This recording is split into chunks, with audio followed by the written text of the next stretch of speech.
Hello bachon, let's see this question. The question says that if a is equal to minus 3, b is equal to 2, c is equal to minus 1, x is equal to minus 4, y equal to 0, find the value of cube root of 3 into a square b cube into c. Okay, हमें इसकी value find करनी है।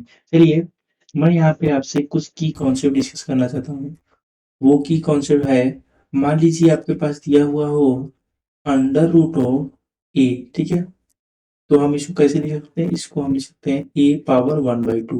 Similarly अगर आपके पास ऐसे दिया हो तो इसको हम बोलते हैं क्यूब रूट ऑफ ए और इसको हम लिख सकते हैं ए पावर 1/3। सिमिलरली अगर मैं आपसे बोलूं दैट इज दिस -1 और इसकी पावर है 1/3, इसको कैसे लिख सकता हूँ? -1 और यहाँ आपका क्या आएगा? क्यूब रूट, ठीक है। तो इसकी जो फाइनल वैल्यू आती है वो -1 होती है, ठीक है। तो ये एक इम्पॉर्टेंट कॉन्सेप्ट है। चलिए अब इस प्रॉब्लम को हम लोग सॉल्व करते हैं, जो प्रॉब्लम हमें दी गई है। तो देखिए इस प्रॉब्लम में कैसे प्रोसीड करना है। तो यहाँ दिया हुआ 3 times of A square B cube C, power क्या है? 1/3। यस, अब देखिए 3 इंटू ए स्क्वायर क्या है? ए देखिए यहाँ पे क्या है? -3। तो मैं इसको स्क्वायर और स्क्वायर कर दिया, ठीक है। तो ये क्या हो जाएगा?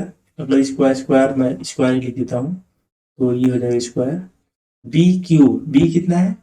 2 है, तो 2 का क्यूब और सी क्या है हमारा? -1। चलिए अब पावर टोटल आ जाएगी 1/3। अब देखिए यहाँ पे क्या है? 3 इंटू ये क्या हो जाएगा? 9 और 2 का क्यूब 8 और ये -1, ठीक है, पावर 1/3। तो मैं यहाँ से देखिए क्या लिख रहा हूँ, ये हो जाएगा 27 और ये हो जाएगा 8 और ये हो जाएगा -1 और होल पावर 1/3, ठीक है। तो आप यहाँ से देखेंगे कि एक -1 हमारे पास बचा हुआ है और क्या बचा हुआ है? एक 27 बचा हुआ है और हमारे पास 8 बचा हुआ है। तो मैं अगर 27 और 8 का मल्टीप्लीकेशन करता हूँ तो आता है 216, ठीक है। मतलब क्या बचा हमारे पास? Minus times of 216 power 1/3। तो मैं आपको बता दूं ये हो जाएगा माइनस और ये होता है 6 का क्यूब, ठीक है, ये होता है और ये 1/3। ये देखिए ये से ये कैंसिल होगा, हमारे पास फाइनल आंसर बचेगा -6। ओके, तो ये हमारे पास फाइनल आंसर बचा। So -6 is our final correct answer for this problem. So I hope you understood well. Best of luck.